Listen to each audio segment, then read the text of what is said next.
Intellectual stew.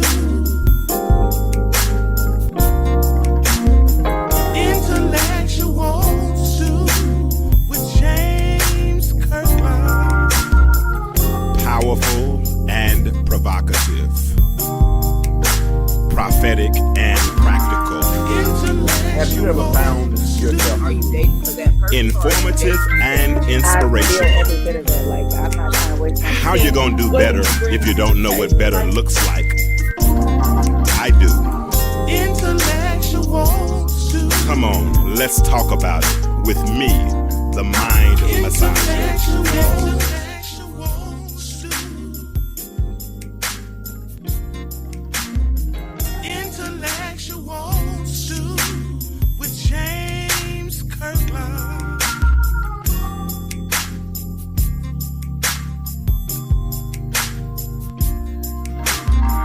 Intellectual stew.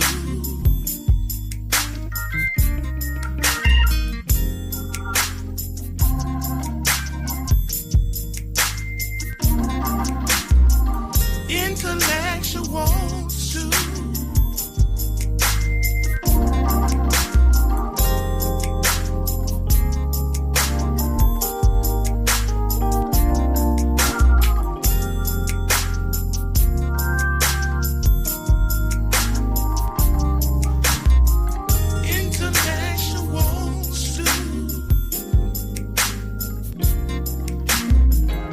Intellectual stew with James Kirkland.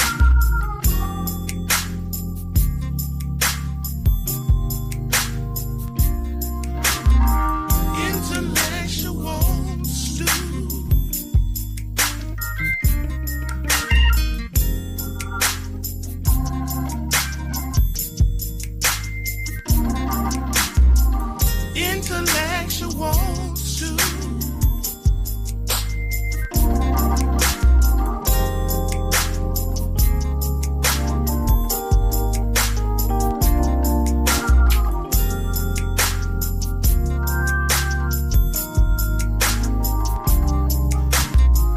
Intellectual stew. Intellectual stew.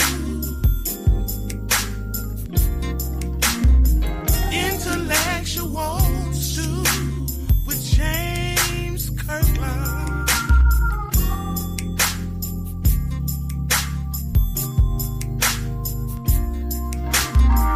Intellectual stew.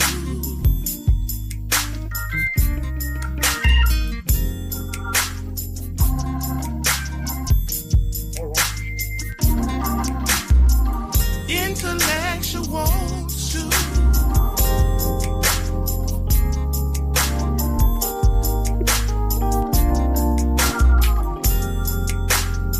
All right, go ahead and get this thing started tonight.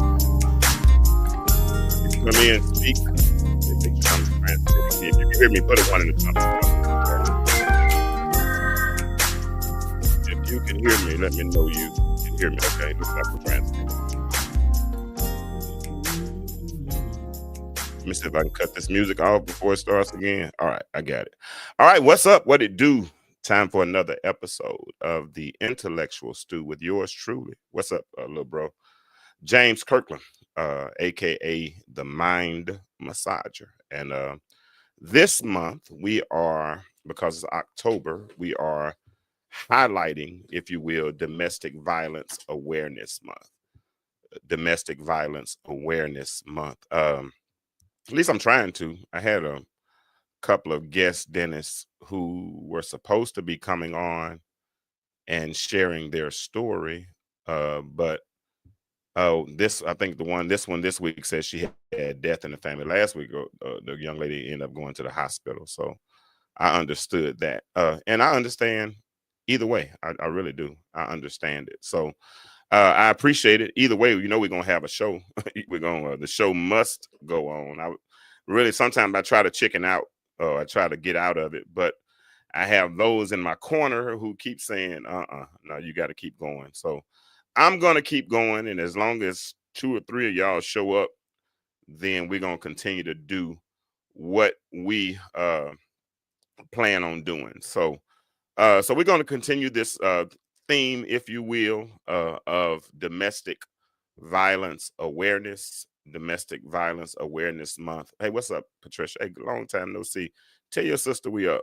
Tell your sister we on. I miss my Viola. We supposed to be talking about some things, but we haven't gotten to it yet. But yeah, we're in Domestic Violence Awareness Month, and tonight we have a different subject. We're going to talk about the power, because it's, you know, Dennis, Patricia, when you think of domestic violence, you know, domestic violence usually ends with bruises or busted lips, or, you know, there's some type of physical violence. But there, as we learned last week when I talked about God, what God feels about abuse, we learned that there not only is physical abuse, but there's mental abuse, there's emotional abuse, there's verbal abuse, there's financial abuse.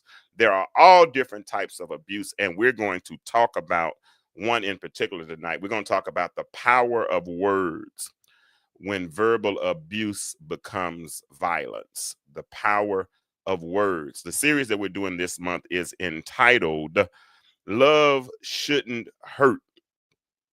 Love should not. Miss Searles, I see you on here. Okay, Miss Searles, that's my pound cake lady. How you doing, ma'am? Listen, if you have not liked or hearted this video, go ahead and do that for me, and then share it, like it, heart it. Well, really, I prefer you heart it,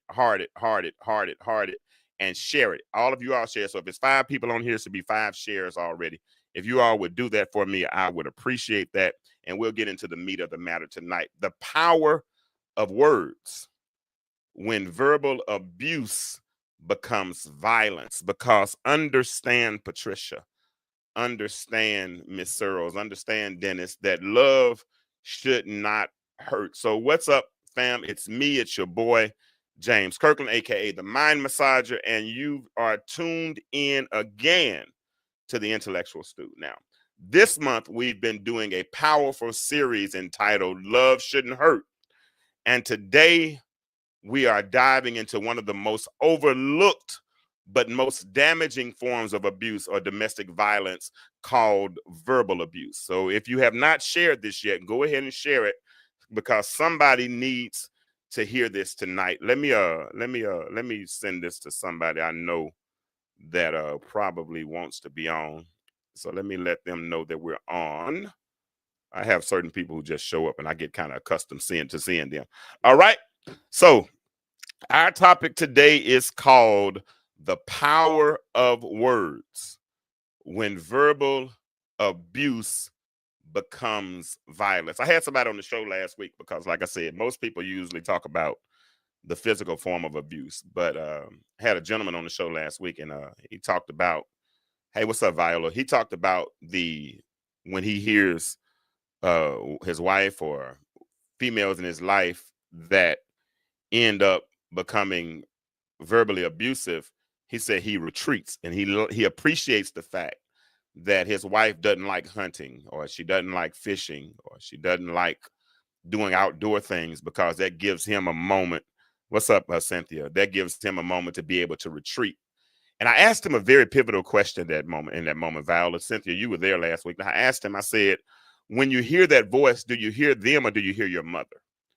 And he said, truth be told, I hear my mother. I said, exactly. Because I had been there before. Because, you know, when we're younger and we hear what you think is discipline, but there's a very fine line between discipline and abuse.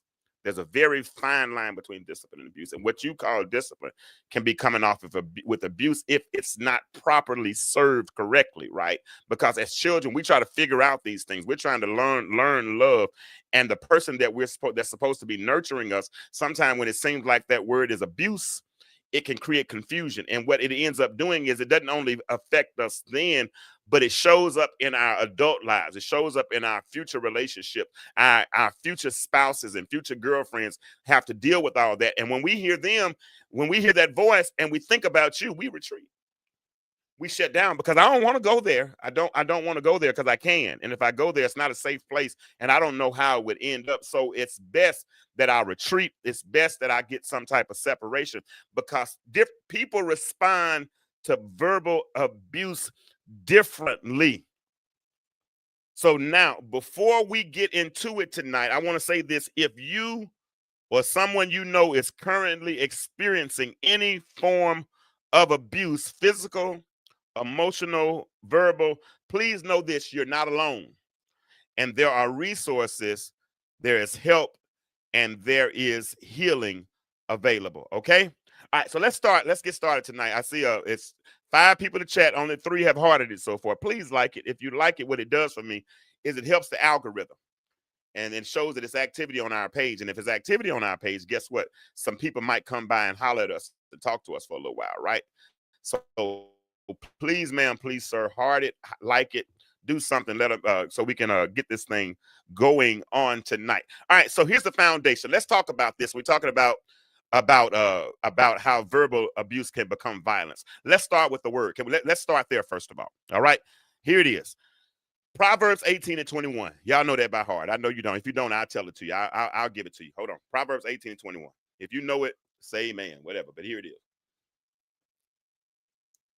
Proverbs 18 and 21 says that death and life are in the power of the tongue. That's what the Bible says. It says death and life, Proverbs 18 and 21, are in the power of the tongue. Then there's more. And those who love it will eat its fruit. All right. So this thing that we have in our mouth, this little 3-inch thing that's in our mouth, it has the power to speak life, and it has the power to speak death. Which one are you using it for?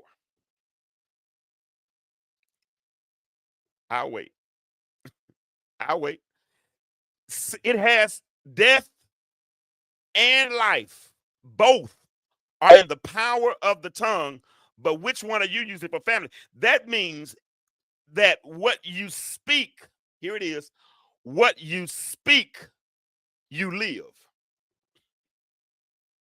See, your words carry creative and destructive power.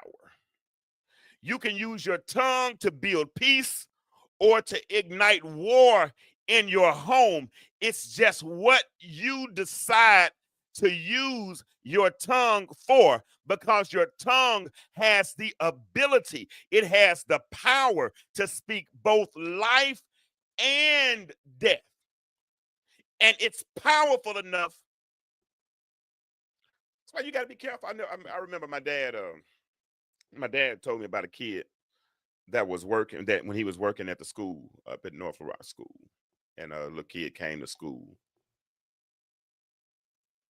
Pops was a substitute teacher at that time. He was subbing at school, and this little boy that was a little unruly, and so he went in the room and they were talking to the little boy, and the little boy, he was upset, and they were trying to calm him down. They couldn't calm him down, and when they got to the root of the matter, the little boy was told by his mother prior to going to school, and this is what his mama told him. Somebody's supposed to be nurturing him. She said, "I wish I had never had you.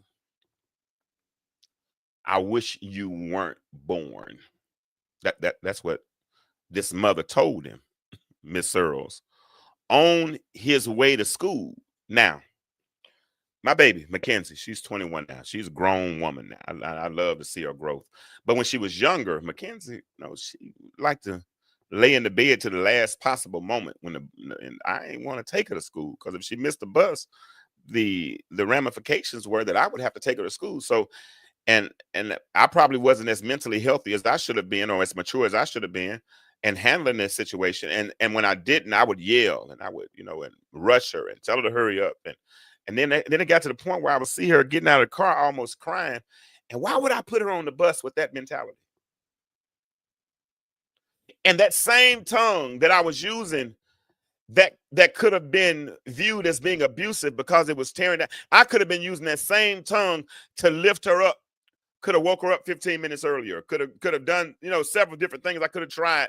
But sometimes we use our tongue for the wrong thing and end up speaking death. And that don't just happen in parental relationships, but it happens in our marital relationships, in our grown-up relationship. It amazes me, Miss Searles. It amazes me, Patricia Moore. It amazes me, Cynthia, how grown folk have the audacity, the temerity, and the unmitigated gall to speak ill and to speak down to other grown. You can't speak to me just any kind of way.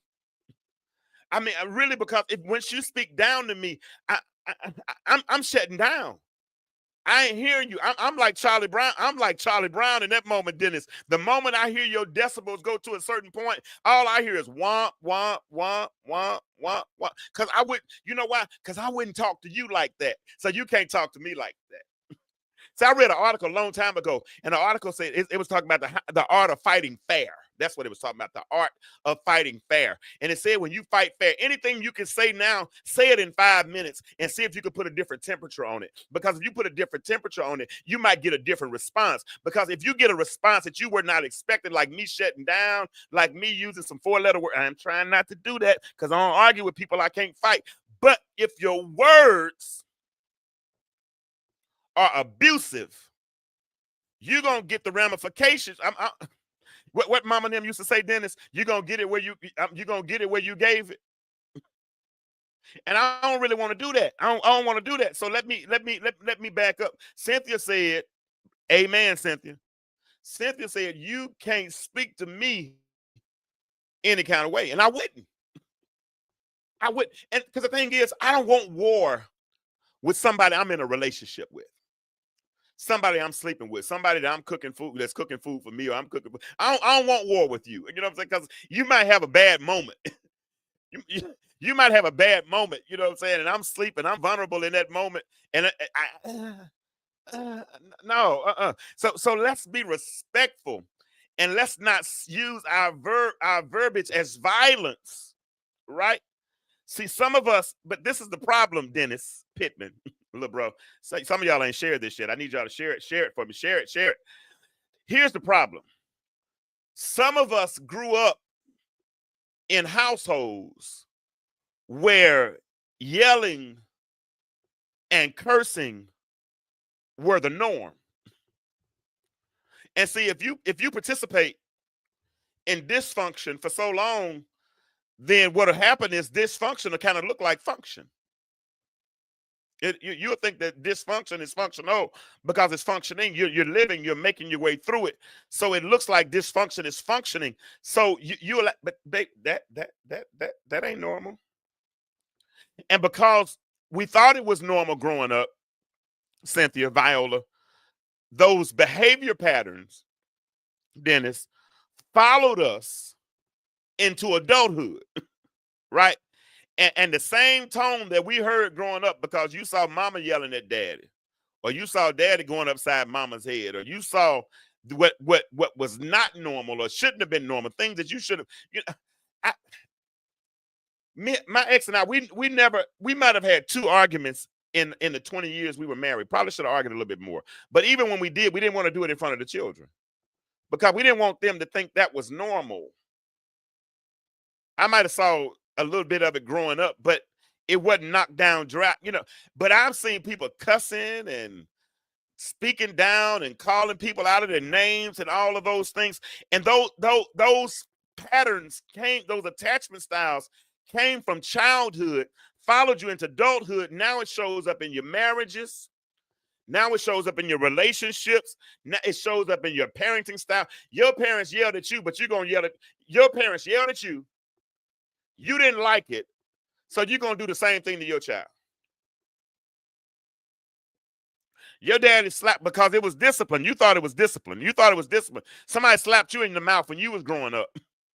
So you thought that was normal, so you're going to go and do the same thing?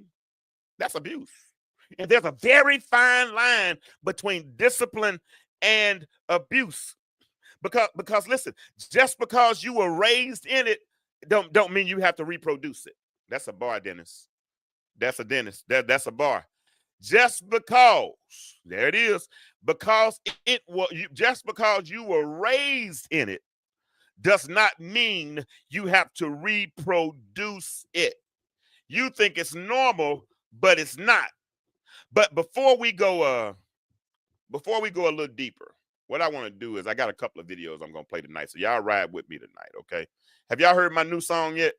Dennis, I don't think I let some of them hear my new song. But before I bring the video up, I'm going to let them hear a little portion of the song. Here it is. Intellectual stew.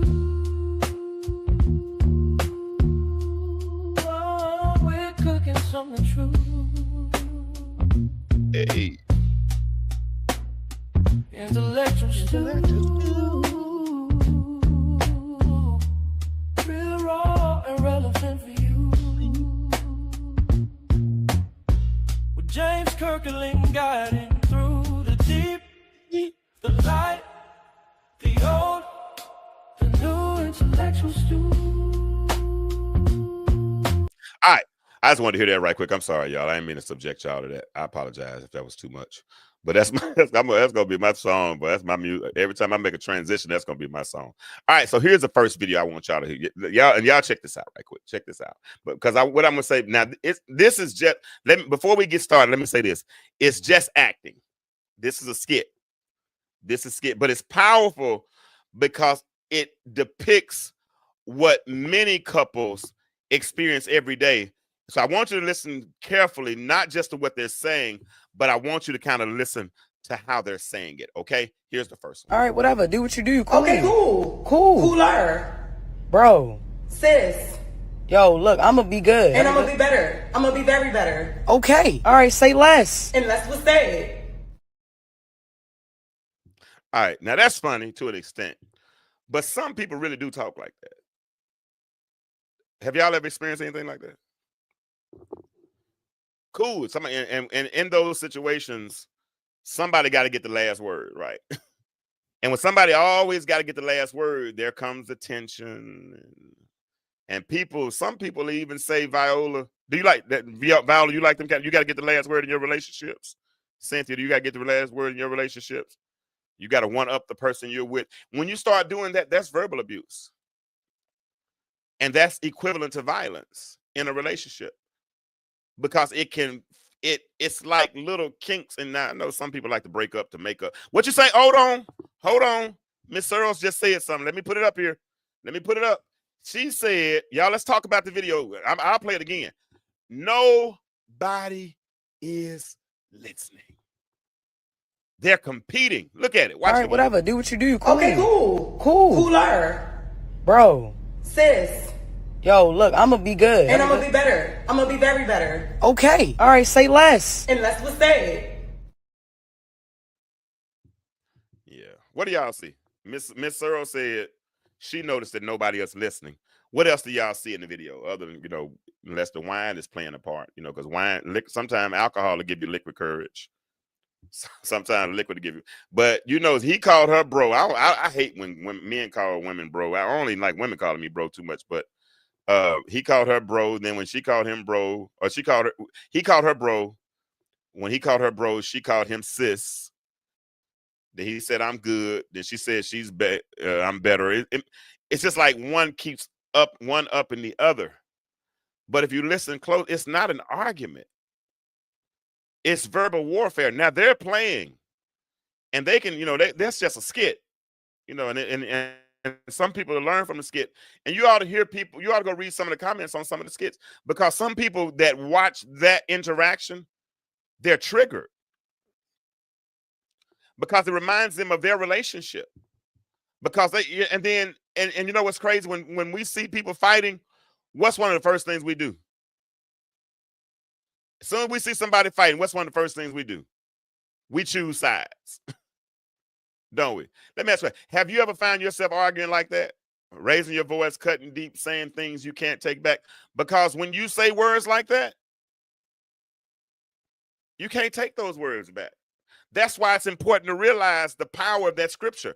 Proverbs 18, when it said that death and life are in the power of the tongue. They're going back and forth. Now, the old song, what was on that? We break up to make up. That's all we do. First you love me, then you hate me. That's a game for fools. That's crazy. Either we like each other or we don't. Either you love me or you don't. And see, I'm different. The 5 love languages. What are they? Quality time, tender, physical touch, words of affirmation, acts of service, and sending and receiving gifts. Mine is words of affirmation. So you can't cuss me out with the same words, with the same mouth that you're building me up with. I just that really, my brain doesn't register with that. because when you challenge me like that, real talk, we enemies for a few moments. I'm probably going, and I have a tendency, and I'm just being transparent. I have a tendency of being passive aggressive sometimes. I'm better than I used to be. I've been through therapy a little bit, so I'm a little better than I used to be. But I have a tendency of being passive aggressive.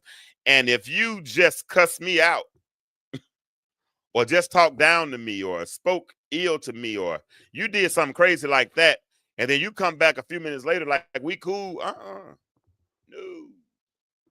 no, no. I need 5 minutes. I need at least 5 minutes, 10, 15, 20, 30, really probably a day.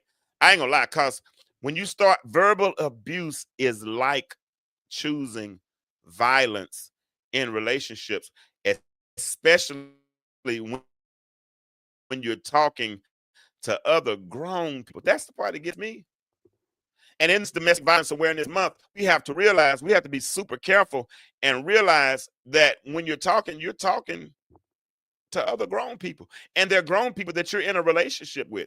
And some of those same grown people are grown people that you said I do to with, that you might have had children with, that you sleep with. I mean, you travel with, you do all, and all because of a bad moment that you couldn't control your temper.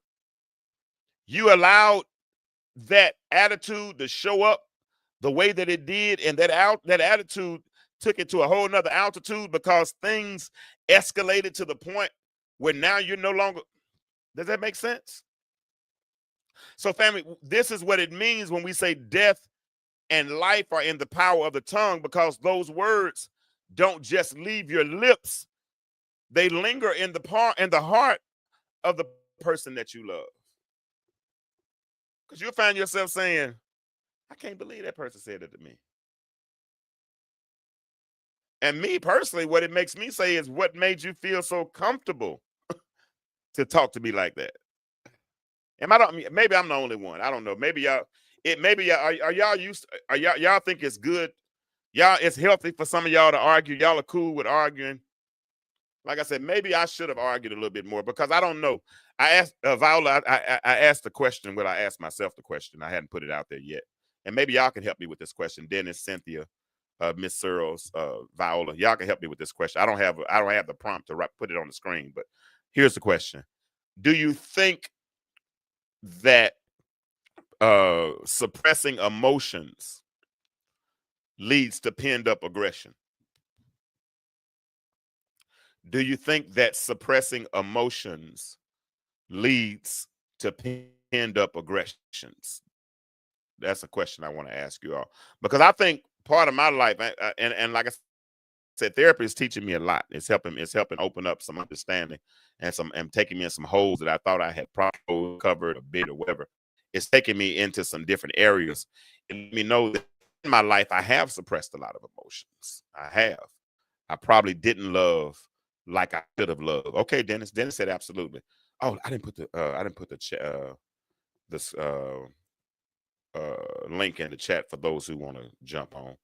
Yeah. So Dennis said yes. Anybody else? What's the question again? What do you believe that suppressing emotions? And if you have not liked or hearted this post, please do that for me, and please share it for me real quick. Okay.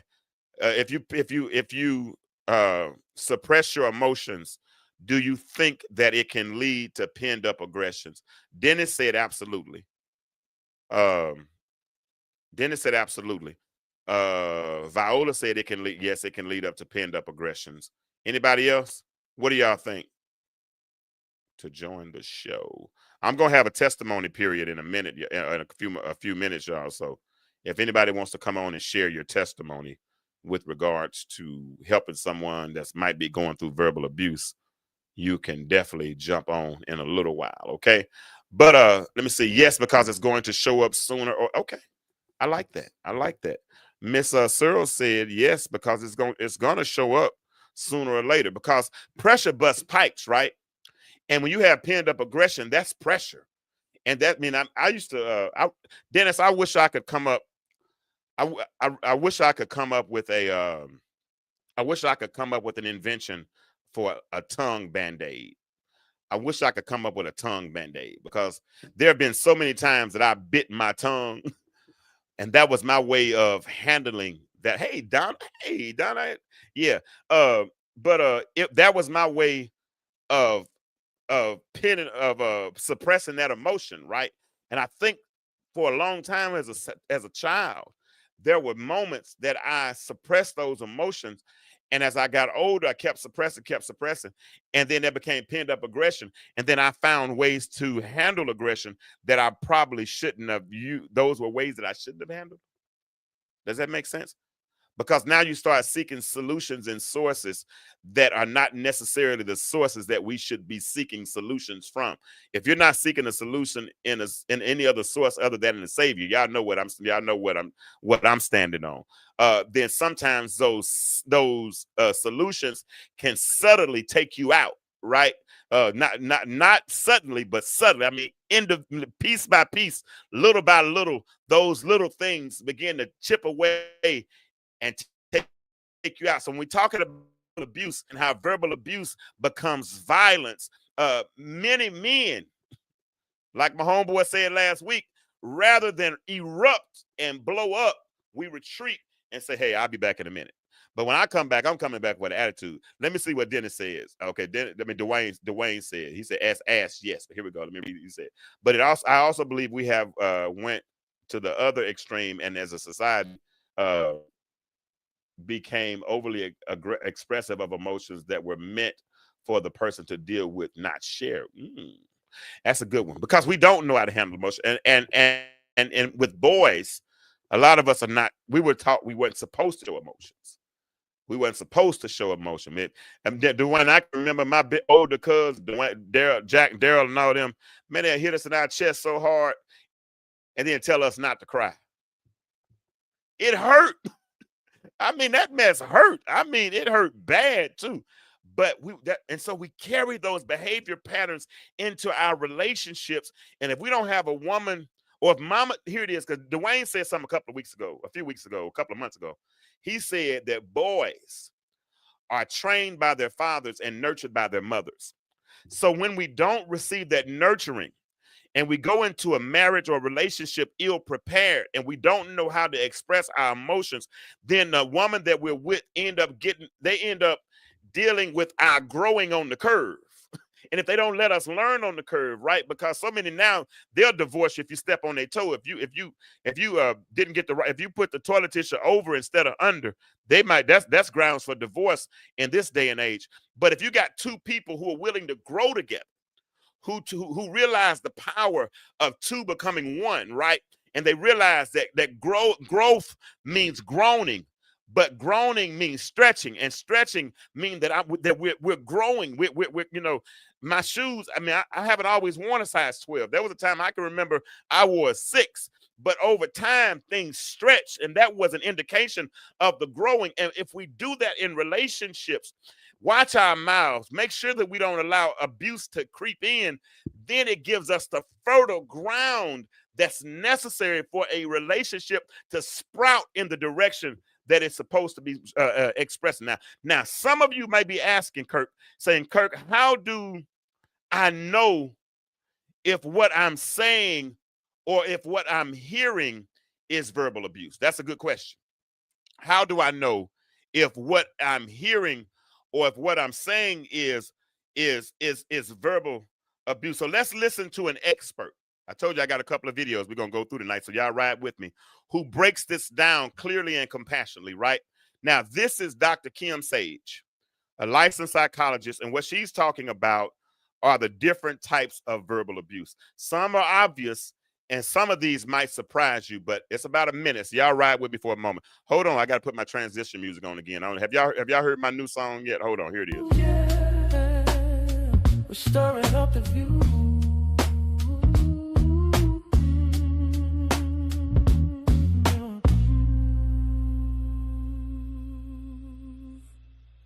Intellectual stew. All right, I'm joking. Here it is. I know I'm gonna wear y'all out with that song tonight. I promise I am. I got another I want y'all to hear too. But here's the video right here. I'm just here it is, y'all. This is Dr. Kim. All right, so let me just go through what really constitutes verbal abuse. The first one is withholding. And this is where the listener refuses to listen to you and denies your feelings and refuses to engage with you in general. The second one is countering. This is like always having a comeback, always having another position, and not beginning with validation of the person's initial position. The third one is discounting. This is where you minimize the partner's feelings or thoughts, or you belittle them in a way that just says basically like, that doesn't matter, you're not smart about that, you don't know what you're talking about, and just discounting them in general. The next one is joking. Now, joking has a wide range of issues, right? From sarcasm to like a little bit of needling and joking. But at the core, if you are doing this consistently, you're really not validating the person's feelings at all. And this can be just a constant belittling around a person's appearance, their intelligence, their thoughts, opinions, and beliefs. Basically says, you're a joke and nothing that you say is worth being taken seriously. The next one is blocking and diverting. Here's where the partner basically just literally blocks from responding to you. They don't respond to your communication. They withhold information. They change the subject, or they just end the conversation and basically just completely shut you down. All right, so that was good. That was good. I encourage you all, look her up, Dr. Kim Sage. It's actually 15 total. 15 total types of verbal abuse that she gave. I think she gave 5 or 6 in that one. And I think she said some powerful things in there. I hope you all caught that. And if you didn't, go back and watch this again. Or like I said, look her up. She's Dr. Kim Sage. But she said some powerful things. She said some powerful things. And what she said that resonated with me, Dwayne, is she said verbal abuse a lot of times can it can be hidden behind normal communication. She said it can be sarcasm, dismissiveness, or subtle put downs. And what they do is they chip away at a person's confidence over time. That's what I was talking about a minute ago. It chips away at their confidence over time. And let's be real, because some of us, I'm gonna raise my hand, because if I'm a lead, I'm gonna lead by example. Some of us have done this same thing without even realizing it, because we call it joking, or we call it keeping it real. But if the truth be told, it's not keeping it real; it's tearing down instead of building up. I get it's some people at church that used to, and one thing I do not like is bullies. I really don't even like top-down leadership. You know, I believe in Truett Cathy's form of leadership, where he talks about the power with principle, servant leadership, not just I tell you what to do, you do it, and that's all it is to it. I don't. That's not really my stuff. So when people are in leadership positions, and then they take advantage of those they have power over, that irks the mess out of me. I almost said something else. That really, really, really irks the mess out of me, right? Because what you're in a position to be, if you're a part of an organization and you're in a leadership position, there are those that are under you that you're supposed to be helping take to another level. You're supposed to be pushing them forward. But if you're taking your words and making them the butt of your jokes, and you're using sarcasm to bring them down, there's some things I could get away with, but I used to do it. And if I do it now, it's calculated. I meant to. But I try not, because I understand that death and life are in the power of the tongue. I try not to tear people down like that anymore. What does it gain at the end of the day? What does it profit? If 2 people are sitting there throwing verbal jabs at somebody you're supposed to love, that you're going to have to sleep in the bed with tonight, or you might sleep on the couch, but eventually, if you did it till death do you part, why should verbal abuse end up looking like violence? Right? Ephesians 4:29. Y'all familiar with that scripture? Ephesians 4:29 says something, I think, Cynthia, that's very powerful. It says, let no corrupt communication proceed out of your mouth, but only do, y'all know this, don't you, what is good for the building up. Another translation says for the edifying but for the building up, that it may give grace to those who hear it.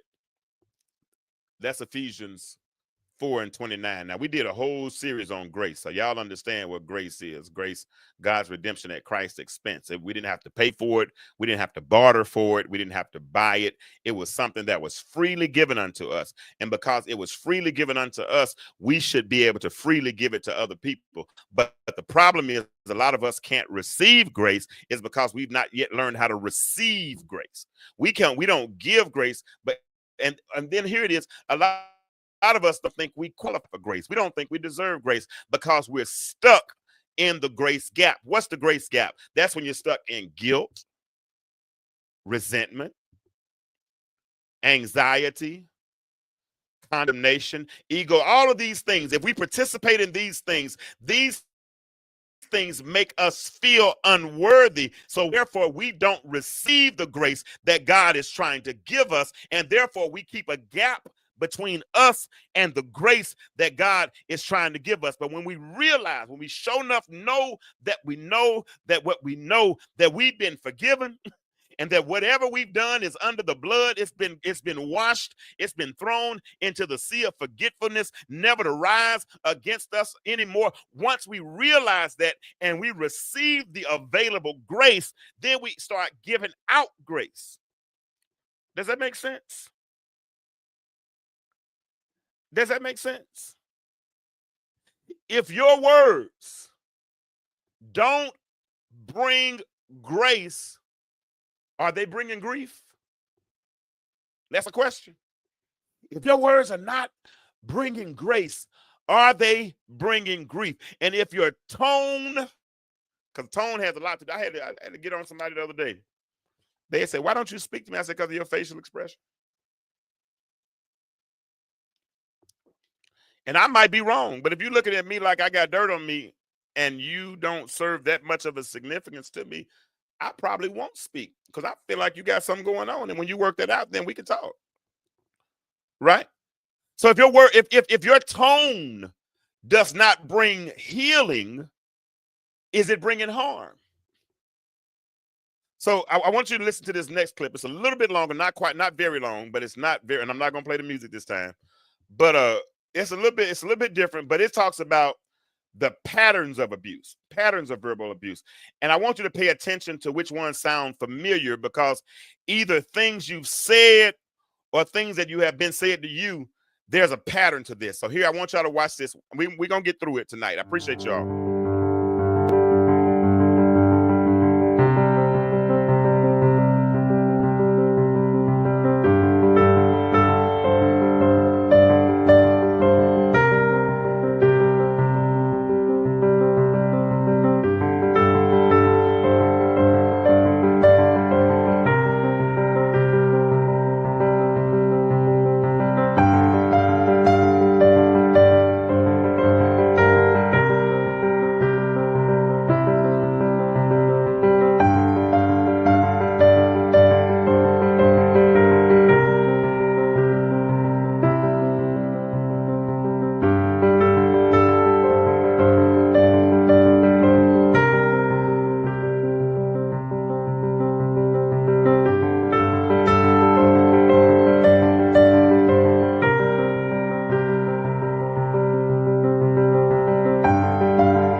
There was some deep stuff in there. I don't know if y'all paid attention. One thing I noticed that stuck out to me. Y'all let me know in the chat if anything's specific stuck out to you. One thing that stuck out to me was that in between incidents, everything seems normal. In between incidents, in between yelling, the verbal altercations or the physical altercations, everything seems not. Honey, you want me to stop by the store? Are we still going to church on Sunday? Did you cook? Everything seems normal, but then all of a sudden, things escalate out of nowhere, right? Like a storm in Florida. Just everything can look normal in one moment, but then all of a sudden, sky's black. The rain is descending from the sky. Lightning and thunder are going, and but then all of a sudden there's a calm, because the calm before the storm. The one that stuck with you is you stopped listening, huh? You just shut down. People shut down, and that happens in relationships.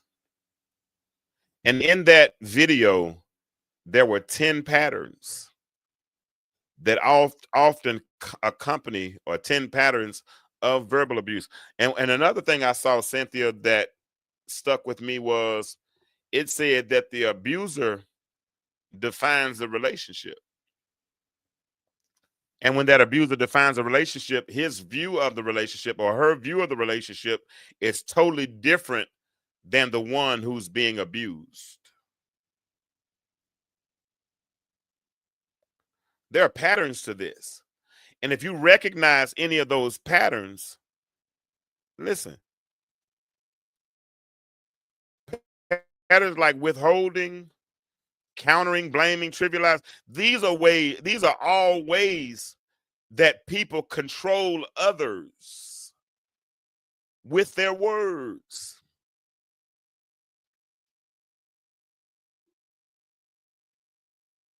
I mean, which one of these stuck out to you? Was it the subtle sarcasm?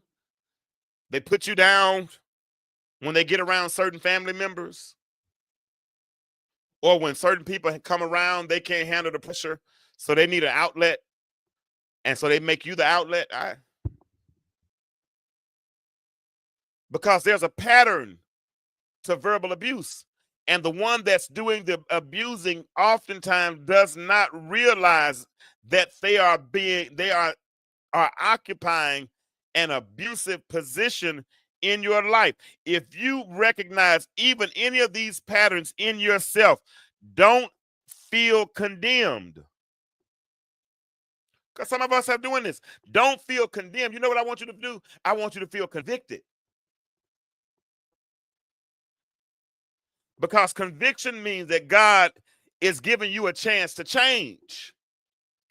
And change is possible if we desire change. Once we recognize, see, we won't ever change in what we fail to acknowledge. Once we decide that we're going to acknowledge that there needs to be a change, that a change is necessary in our life, then God can start the process of creating in us a clean heart, a new heart, a heart to love correctly, not a heart of envy, not a heart of strife, not a heart that separates, not a black heart, but God will create us. He'll do that heart transplant, and that heart that was once unable to love properly, guess what that heart will end up doing? It'll end up loving properly.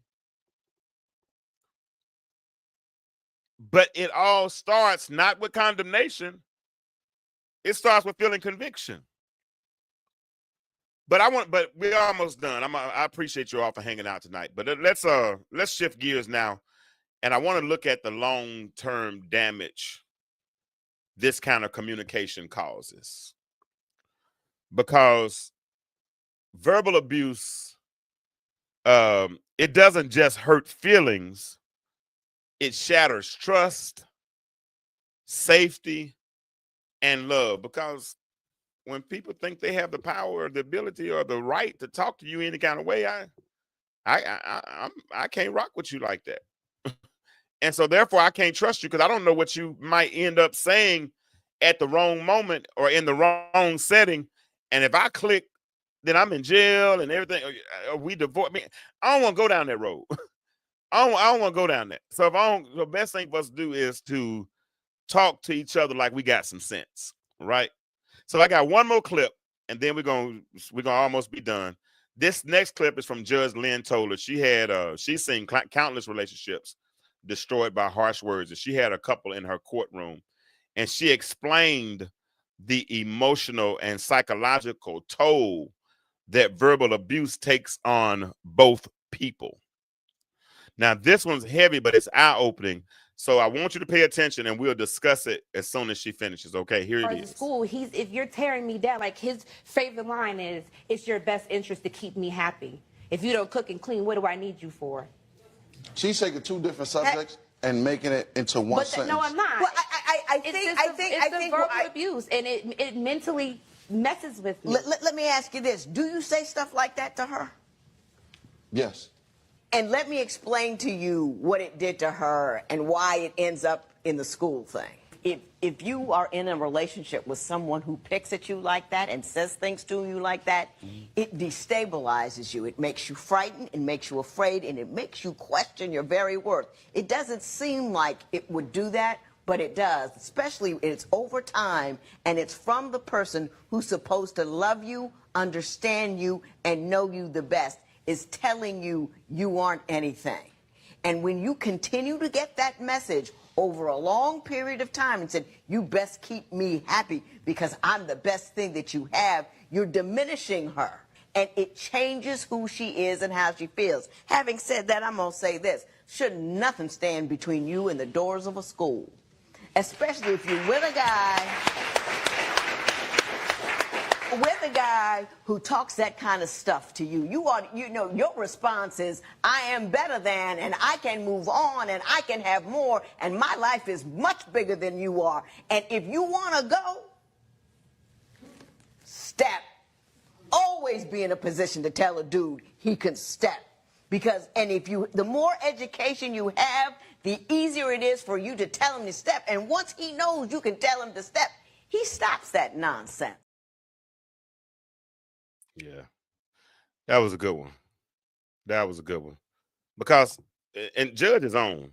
You heard her. She said verbal abuse creates what verbal abuse does is it creates distance in relationships. Because now I don't want to be in your presence. I don't want to talk to you. I don't trust you because I don't know what you're going to say. And likewise, if I'm doing that to you, I'm sure you're in the same position. So what verbal abuse does after it creates distance is it starts to breed fear instead of safety, right? Because if you're with someone, men, we're supposed to protect our women, but women, you're supposed to cover your husband, right? And if I can't trust you to cover me, then I don't feel safe. I have a form of fear. And before long, the person you're supposed to love feels like a prisoner, right? And I'm not talking about a physical prison, but I'm talking about a mental or emotional or spiritual prison, because the person that I'm supposed to be in a covenant loving marital agape relationship with, I can't trust you because I don't know what's going to come out of your mouth. See, family, listen right here. Love should never make you feel small. Love should never silence you. I remember I was trying to get my ex back, man. This was before we separated, but she told me she was gone. And so and she had told me that before. And a few times in the past, at least I could talk her out of it. You know what I'm saying? I could go love her on her and talk her out of it, and talk. But this time I couldn't do it. And I'm telling her how much I love her. And she said something that cut me to my core. She said, I said, but I love you. She said, your love hurts. And love, and at that point, I thought about it. Like I told y'all that have heard my story. I told you when I was on the couch, when I looked at and I saw who I had become, I said she should have left me. And if my love hurt her like that, she should have left me. I deserve to be left. Because guess what? Love should never hurt. Love shouldn't hurt. Left shouldn't hurt. It shouldn't hurt. It shouldn't hurt. But but here's the question, and here's the answer.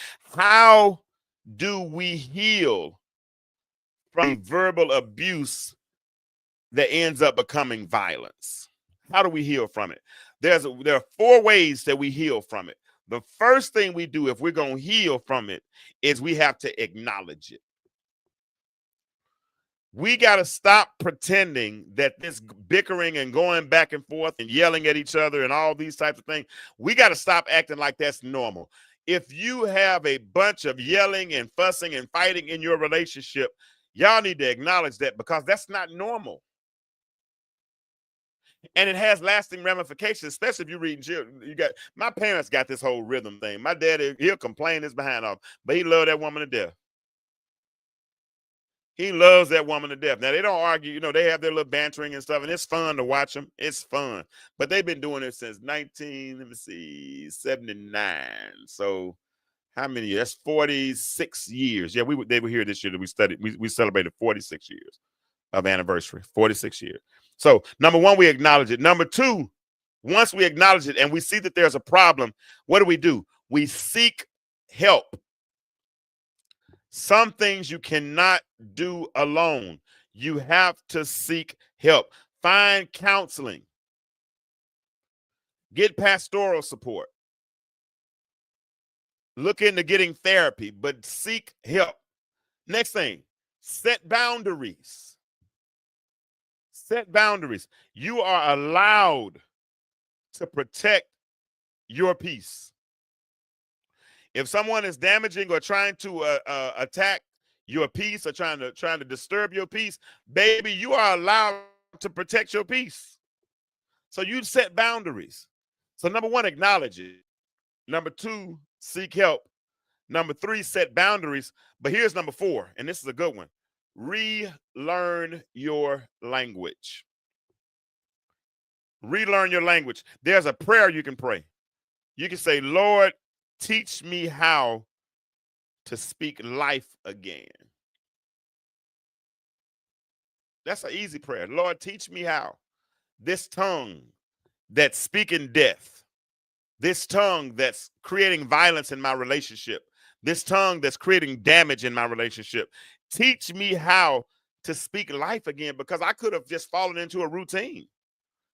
I could be depressed and don't even realize I'm depressed. My job could be weighing down on me, and I'm bringing that stuff home. And you do realize that hurt people hurt people. Does that make sense? Hurt people hurt people, because understand, the same mouth that once cursed can now bless. You can use your tongue to shift your household's atmosphere right now, just by speaking words of life.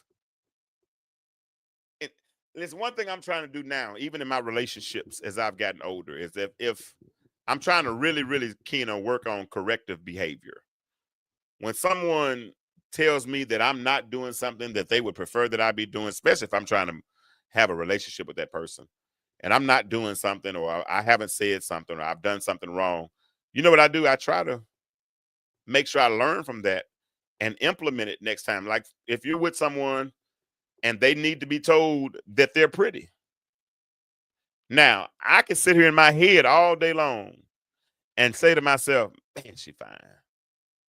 Ooh, I got a bad one. Man, she's tough.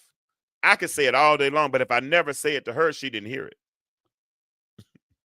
And if I didn't say it, then she might question and wonder. And so those same words I could be using to speak life. So I want you to say this with me wherever you are, and then I'm going to get off here. I'm going to get off here in a minute. I'm going to say, give a few, does that not set the foundation for future manipulation to occur? Just asking for the brothers in the back. Now, I'm going to need you to unpack that question for me a little bit more. Let me put the phone number up, or you can, Dwayne, click the link and come on and holler at me for a few minutes. If you got good lighting, come on in and holler at me. If not, let me put the phone number up, because I want you to unpack that question, because that's a good question. And I want to make sure that I understand it before I answer it. Hold on, what would I do with it? There we go. There's the phone number. If you want to call in, you can call, or if you want to click the link do that. But the question that Dwayne asked is, does that not set the foundation for future manipulation? Now, you know, I've said a lot, so I want to make sure that I'm addressing it correctly when I say it. Just asking for the brothers in the back. Does it set the what about which part of when I was talking about telling her how pretty she is? I don't know. I don't know. That's what I want to know. I wish I could, bro, but I'm in a crowded room at the moment. So give me a little more context to your question. Which part was it referring to to what I said about telling her how pretty she is? And that might not be, that's not a one size fits all. I know that's how it works for the person, the people I've talked to. Some other people, and I could think it's manipulation. I could run with that one, or I can listen to what she said and make life a little easier.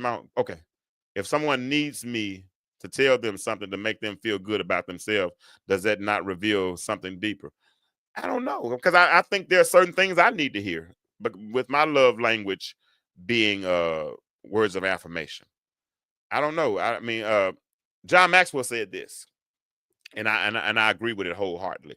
He said that affirmation is like oxygen for the soul. So some people might use that as manipulation. They could, but then some people that you don't know how many times they were told how ugly they were growing up. You don't know if, because mothers and daughters have some major battles going on in the house, and you don't know how that relationship went. So sometimes they might need to hear it, and why not hear it from the person that they're in relationship with? That, because if I don't tell them, I don't want some other cat in the street tell him, because he's gonna tell her because she fine. Because I don't deal with ugly women. But I'm sorry, I should have said it out loud. But if I don't say it, trust me, it's cats in her inbox, because single dudes don't care about married women being married. They're gonna say what they're gonna say in the inbox. If they see her walking on the street and they see a ring, what's the first thing we say? Is he treating you right? Or can I get next? Because people don't care. So if I don't tell her, somebody else is probably gonna tell her. And so if she needs to hear it, I'll tell her. I don't know, but I guess it could. That's a good conversation we could have. But I want to say this to whoever's listening. If you're listening to the replay, or if you're listening to a reel or whatever, I want you to say this with me wherever you are. This is what I want. Because we're going to break these barriers. We're going to break this bondage. When you like to hear your person tell you how sexy and handsome you are, absolutely. Tell me how sexy and handsome I am. But affirmations are words according to what is believed, not according to what someone needs to hear. I'm not trying to derail your show. You're not at all. Because I don't think you're saying anything in opposition to what I'm saying. It just, you got some good words and a good paragraph. But I don't think you're saying anything that contradicts what I'm saying. I don't know, because I think that's more of an amendment than it is than an objection. But we can have that conversation another day if I'm off. But and if that's what you choose to do, that's good. But if the Lord ever lets me get married again and she need to hear how fine she is, I'm gonna tell her fine brown frame. She's a bad mama jamma. I'm gonna tell her whatever I gotta tell her to keep that smile on her face. And hopefully I'm gonna get some reciprocity off of that when it's all said and done. But I want y'all to say this with me wherever you are. Say it with me. My words build, not break. My words build, not break. Number 2, I want you to say, my mouth is a tool for healing. My mouth is a tool for healing. And then finally, I want you to say this: I speak life, not death. I speak life. Find one of those, if not all 3. Make those your affirmations. Look yourself in the mirror. Let those be your daily declarations. Okay. Now, if today's message, I'm trying to get out of here in an hour. I'm a little over. If today's message spoke to your heart, share it with someone who needs to hear it. And if you're in a verbally abusive relationship, don't stay silent. Reach out for help. You are worthy of love that brings peace, not pain. And if this episode blessed you and you want to be a blessing to the platform, there are ways that you can be a blessing to the platform. This is our Cash App at the Intellectual Stew. My Zelle is 678-732-5440.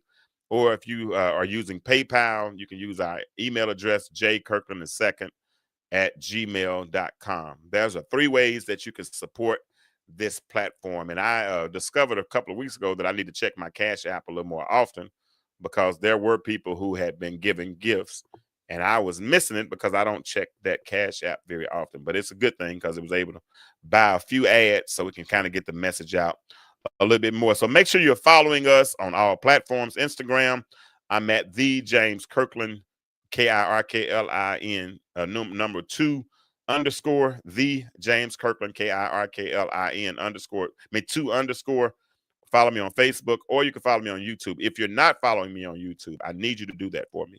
Go to YouTube and follow us at The Intellectual Stew with James Kirkland, because here we don't just talk. We try to heal. We try to heal, or give you a space for healing, or at least, at the very least, very least, we try our best to get you, ma'am and sir, on the path to better. Okay? At least get you on the path to better. So remember, family, love should never hurt. Remember that words should heal, and peace should live where love resides, right? Peace should heal where love resides. Now, if you are interested in being a part of a team, you're looking for some passive income, reach out to me. I am hiring insurance agents. If you are interested in getting your insurance license and being a part of Team Better, that's the name of my agency, Team Better Agency. It's a way you can work from home and make a passive income. You can make a really good income. If you're interested in that, reach out to me. We're having a discovery call tomorrow night, and I want you to be able to get on that call. If you have not purchased your copy of Stuck on the Couch, that's my book that chronicles the story of my life after my divorce, feel free to reach out and I'll get that link to you so you can purchase that book. Had a good day today. Wrote 2 or 3 insurance policies, and I have a couple more that are supposed to be written by the end of the week. So I appreciate you all. If you're in Arkansas, if you're in Georgia, wherever you are, if you need insurance, let me know. If I don't have a license in your state, I will get a license. But let's build a team together. Let's build a team together. Let's build a team together. I was going to let y'all hear my other song, but I'm over by 7 minutes. So y'all can hear it next week.